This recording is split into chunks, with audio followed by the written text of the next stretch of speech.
वर्णानाम् अर्थसंघानां रसानां छंदसामपि मंगलानां च कर्तारौ वंदे वाणी विनायकौ।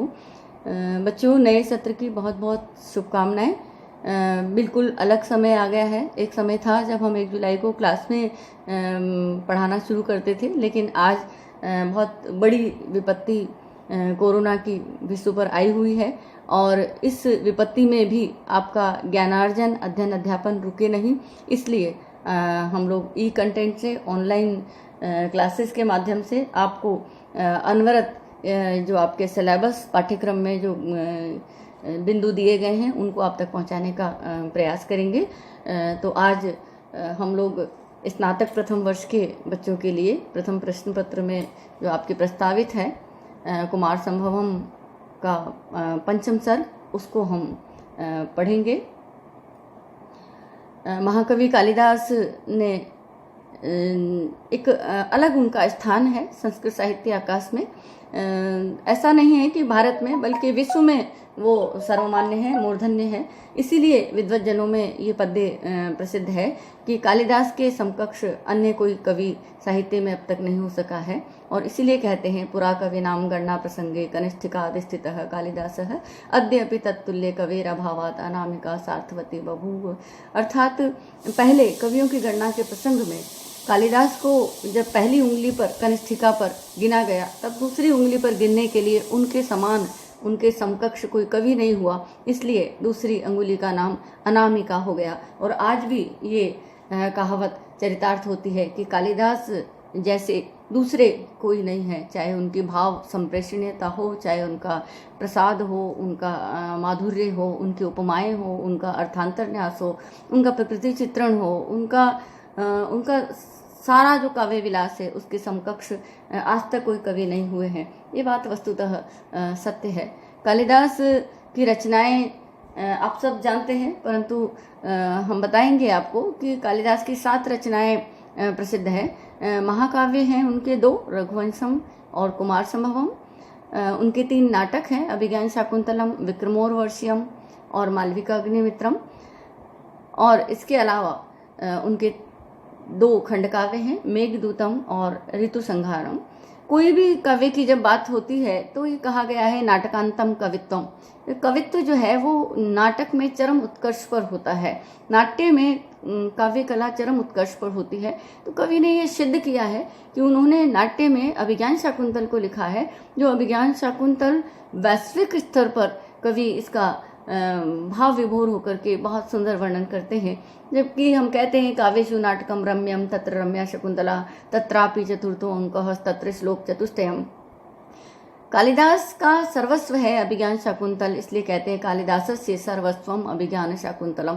तो नाटक रम्य है, नाटक में शकुंतला रम्य है, शकुंतला में चौथा अंक रम्य है और चौथे अंक में 4 श्लोक रम्य है। और ये पूरा का पूरा शाकुंतल जो है वो कवि की विलक्षणता को बताने के लिए अपने आप में सक्षम है कि कालिदास शकुंतों के माध्यम से पूरी कहानी को रच डालते हैं। और बहुत सुंदर रचना, प्रकृति मानो अवतरित हो गई है शकुंतला के रूप में, ऐसा उनका शाकुंतल है।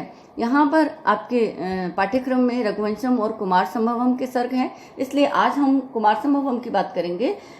कालिदास के काव्य वैशिष्ट्य की यदि हम बात करते हैं तो कालिदास यद्यपि भारवी का अर्थ गौरव हम कहते हैं, लेकिन कालिदास के काव्य में हर पंक्ति में, हर श्लोक में, हर शब्द में, हर अर्थ में गौरव प्रतीत होता है। उनकी अपनी जो सोच है साहित्य के प्रति, वो उनके पहले ही श्लोक में वो बता देते हैं। वागर्थ विसंप्रक्तौ वागर्थ प्रतिपतयः जगत पितरौ वंदे पार्वती परमेश्वरौ।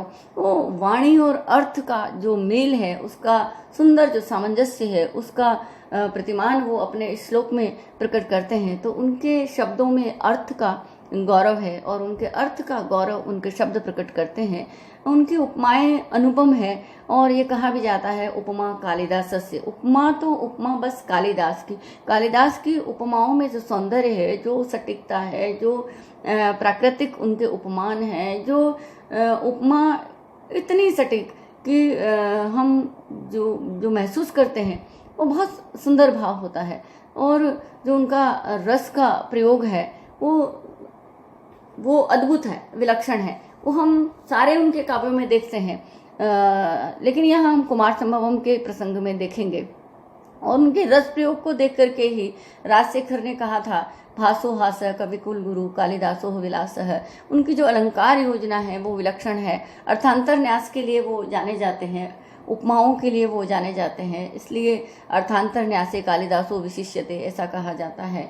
और प्रकृति चित्रण का तो खैर कहना ही क्या, कालिदास का प्रकृति चित्रण विश्व प्रसिद्ध है। कालिदास की प्रकृति, कालिदास का साहित्य प्रकृतिमय है, कालिदास स्वयं प्रकृतिमय है। कालिदास के पूरे ग्रंथों में प्रकृति एक पात्र के रूप में विचरण करती है। कालिदास के हर श्लोक में, हर शब्द में, हर अर्थ में प्रकृति चित्रण है।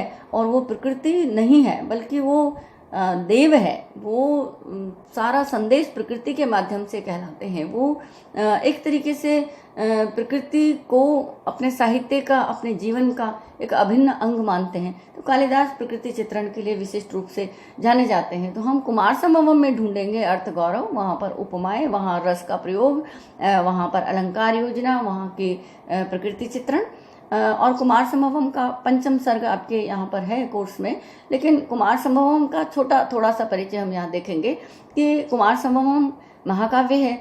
और आप जानते हैं कि साहित्य जो होता है, शब्दार्थव सहितव काव्यम से हम साहित्य की परिभाषा देते हैं कि ऐसे शब्द और अर्थ जो जन कल्याण की बात करते हैं, मंगल कामना की बात करते हैं, जो जन मंगल को साधन करते हैं, वो जन मंगल को साधने वाले जो कवि के जो काव्य हैं, कवि का जो साहित्य है, वो साहित्य पूरा का पूरा जो है एक ही लक्ष्य को लेकर के काम करता है कि उनकी अंतःचेतना जन की अंतःचेतना से साक्षात्कार करती है, पीड़ाओं को समाधान देती है, समस्या को अनुभव करती है। कवि की विधा चाहे कोई कुछ भी हो, लेकिन कामना मंगल कामना ही है और उनकी साधना मांगलिक साधना ही है। तो हम पूरे साहित्य को दो भागों में विभाजित करते हैं कि दृश्य काव्य होता है, एक श्रव्य काव्य होता है। जो दृश्य काव्य होता है उसको हम देखते भी हैं और सुनते भी हैं। जो श्रव्य काव्य होता है उसको हम केवल सुनते हैं। तो दृश्य काव्य में रूपक होता है और रूपक को हमने 10 भागों में विभाजित किया है। नाटक, प्रकरण, भाण, व्यायोग, संपकार, डिम, इहा, मृग, अंक, वीथी आदि। और नाटिकाएं भी हैं, उपरूपक भी है। और श्रव्य काव्य में हमने गद्य, पद्य और चंपू में हमने इनको विभाजित किया है। गद्य काव्य जो है वो कथा और जिसको हम प्रबंध कल्पना कथा कहते हैं, और आख्यायिका इतिवृत आश्रिता आख्यायिका कहते हैं, यानी कि कल्पना पर आधारित कथाएं होती है। और जो आख्यायिकाएं होती है वो इतिवृत यानी इतिहास पर आधारित होती है। उसका एक प्रामाणिक स्रोत होता है, जैसे हम हर्षचरित को आख्यायिका में गिन सकते हैं और कादम्बरी को कथा में गिनते हैं। इसके अलावा खंड काव्य होता है। खंड काव्य में गीति काव्य, दूत काव्य आदि सब होते हैं, स्तोत्र काव्य होते हैं। तो खंड काव्य होता है जो एक खंड को लेकर के, जीवन के एक खंड को लेकर के, जीवन के एक अंश को लेकर के रचा जाता है। वो महाकाव्य की तुलना में छोटा होता है। और महाकाव्य जो होता है वो एक विशाल कलेवर काव्य होता है। उसमें सब कुछ होता है, जीवन से संबंधित सब कुछ महाकाव्य में होता है। उसमें सर्ग होते हैं। तो महाकाव्य का लक्षण देते हुए कहा गया है सर्गबद्धो महाकाव्य। महाकाव्य में सर्ग होते हैं। तो कुमार संभवम चूंकि एक महाकाव्य है रघुवंशम की तरह, तो कुमार संभवम में 17 सर्ग हैं। इसमें कोई एक रस प्रधान होना चाहिए। सारे रस होते हैं महाकाव्य में, लेकिन कोई एक रस प्रमुख होता है।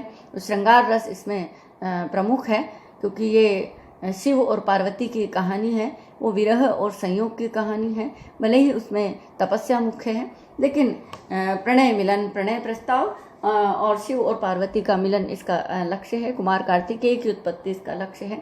तो श्रृंगार रस प्रमुख है। नायक जो हैं वो शिव हैं, जो धीरोदात्त नायक की श्रेणी में आते हैं। कुमार संभवम के स्रोत की जहाँ तक बात है, इतिहास पुराण उसके स्रोत हैं।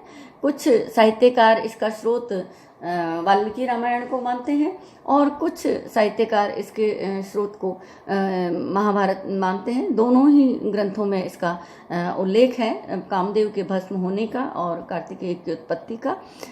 कुमार संभवम की टीका मल्लीनाथ ने लिखी है, संजीवनी टीका, जो प्रसिद्ध है। कुमार संभवम का आपके 5वां सर्ग जो है वो कोर्स में चलता है। तो 5वें सर्ग की विषय वस्तु के ऊपर अगर हम बात करें तो 5वें सर्ग में कामदेव का भस्म होने की सूचना पहले ही पद्य में वहाँ दे दी गई है और पार्वती जो है वो व्याकुल है, दुखी है, पीड़ित है, शिव को पति रूप में पाना चाहती है, लेकिन चूंकि कामदेव भस्म हो चुके हैं तो वो सौंदर्य से उनको आकर्षित नहीं कर सकती।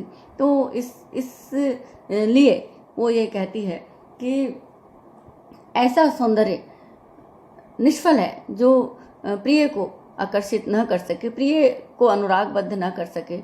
और उसके पश्चात वो तपस्या का निर्णय लेती है और अपने माँ से वो आज्ञा लेना चाहती है कि मैं तपस्या करना चाहती हूँ शिव को पाने के लिए, लेकिन उनकी माँ मना करती है क्योंकि वो हिमालय की पुत्री है, राजा की पुत्री है, कोमलांगी है, सुंदरी है और शैशव अवस्था से ही वो सुख सुविधाओं में, ऐश्वर्य में रही है। तो माँ कहती है कि तुम ये नहीं कर पाओगी, परंतु पिता से जब वो आज्ञा लेती है तो पिता उनको आज्ञा देते हैं और माता पिता इसके पश्चात वो एक शिखर पर, जिसका नाम बाद में जाकर के गौरी शिखर हो जाता है क्योंकि गौरी वहाँ तपस्या करती है इसलिए, तो गौरी शिखर पर जाकर के वो तपस्या करती है। और ये तपस्या आपके कोर्स में ये पंचम सर्ग ही इसलिए लगाया गया है क्योंकि ये तपस्या आपकी तपस्या का प्रतिमान है।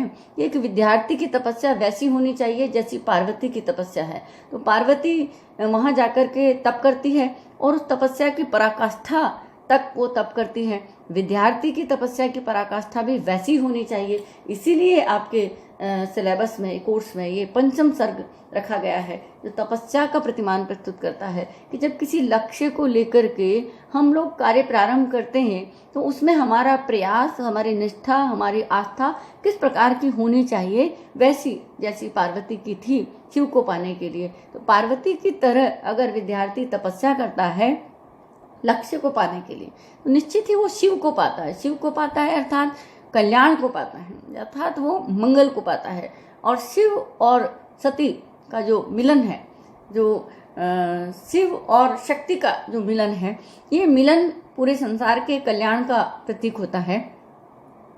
ये मिलन होना चाहिए जीवन में, शिव का और शक्ति का मिलन होना चाहिए। शक्ति जब तक शिव के साथ नहीं होती, यानी कल्याण के साथ नहीं होती, तब वो शक्ति नकारात्मकता की तरफ जाती है। तो शक्ति शिव के साथ मिले, तपस्या शिव के साथ मिले तो निश्चित ही कल्याण होगा। तो विद्यार्थी की तपस्या इस प्रकार की होनी चाहिए जैसी पार्वती की है। पार्वती वहाँ तपस्या करती है, सर्दी, गर्मी, बरसात की चरम पराकाष्ठा तक वो तप करती हैं और उसको दुखों को, कष्ट को सहने की अंतिम सीमा तक वो तप करती है। और एक अवस्था ऐसी आती है जब वो अपर्णा हो जाती है, यानी कि जब वो तपस्या में केवल जंगली जो कंदमूल फल हैं वो लेती हैं और फिर वो पत्ते लेती हैं और फिर वो पर्ण भी छोड़ देती है, तब वो तपस्या की पराकाष्ठा होती है और वो अपर्णा हो गई है, वो मुनियों में सर्वश्रेष्ठ हो गई है। उसको सब नमन के लिए आते हैं, उसको सब देखने के लिए आते हैं और शिव भी आते हैं एक वटु वेश में, एक ब्रह्मचारी के वेश में, और परीक्षा लेते हैं। जीवन में भी हमारी परीक्षा होती है और जब हम तप करते हैं, त्याग करते हैं, कोई लक्ष्य की प्राप्ति को लेकर के संकल्प करते हैं और प्रयास करते हैं और बाधाओं से नहीं डरते हैं और अंत तक पहुंचते हैं, तब फिर परीक्षा होती है। परीक्षा इसलिए होती है कि आपकी आस्था कितनी दृढ़ है, क्या आपको कोई डिगा सकता है, क्या आपको कोई भ्रमित कर सकता है, क्या कोई सांसारिक सुविधाएं, मोह आपको आकर्षित कर सकते हैं। अगर ऐसा है तो आप परीक्षा में अनुत्तीर्ण होते हैं। तो पार्वती की तपस्या शिव लेते हैं, शिव उनको लक्ष्य से भटकाने की कोशिश करते हैं, वो विरक्त करने की कोशिश करते हैं और वो कहते हैं कि शिव का और तुम्हारा कोई मेल नहीं है। ऐसे ही संसार में बहुत सारी बाधाएं हमारे सामने आती है जो हमको लक्ष्य से भटकाने की कोशिश करती है, जो कोशिश करती है कि हम लक्ष्य का संधान नहीं करें, जो कई बार हम कहती हैं ये ठीक नहीं है, तुम क्या कर रहे हो, ये सब अपनी राय देते हैं। लेकिन अगर हमको पता है कि हमारा लक्ष्य सही है, कल्याणकारी है, तो हमको उससे डिगना नहीं चाहिए। पार्वती का लक्ष्य कल्याणकारी था, शिव को पाना, मंगल को पाना, और उस लक्ष्य के लिए शिव डिगा नहीं सके। कोशिश की उन्होंने पूरी, तो पूरी कोशिश करने के पश्चात भी पार्वती जब नहीं डिगी तो शिव प्रसन्न हो गए और प्रसन्न होने के पश्चात उन्होंने उनके प्रणय प्रस्ताव को स्वीकार किया, स्वीकृति दी और प्रणय प्रस्ताव पार्वती के द्वारा नहीं कहलवाया कालिदास ने। कालिदास एक मर्यादा के प्रतीक है, उन्होंने सखी के द्वारा कहलवाया और शिव प्रसन्न होकर के और पार्वती को स्वीकार करते हैं और तब ये मंगल होता है। तो ये विद्यार्थी के जीवन के मंगल का प्रतीक है ये सब, और इसीलिए आपके यहाँ कुमार संभवम के पंचम सर्ग को कोर्स में रखा गया है। तो ये हमने आज कुमार संभवम की प्रस्तावना को देखा और इससे आप लोगों की भावभूमि बनेगी, एक मनोभूमि बनेगी कि आपको क्या पढ़ना है और क्यों पढ़ना है, किस कवि को पढ़ना है, वो कवि कैसे हैं, उनके भाव कैसे हैं, उनका साहित्य कैसा है, और हम जो पढ़ने जा रहे हैं उसमें हमारा मकसद क्या है, उसका लक्ष्य क्या है और इसकी जो विषय वस्तु क्या है। ये सबको देखने के पश्चात आगे हम अगला जो हमारा चैप्टर होगा, अगला जो हमारा ये कंटेंट होगा उसमें हम कुमार संभवम के 5वें सर्ग के पाठ्य विषय वस्तु को, उसके पद्यों को देखेंगे और उनके भीतर निहित जो महाकवि का जो काव्य वैशिष्ट्य है और भाव वैशिष्ट्य है उन सबको हम निरंतर व्याख्या करते हुए आपको समझाएंगे। आज का ये जो लेक्चर है वो यहीं हम समाप्त करते हैं। धन्यवाद।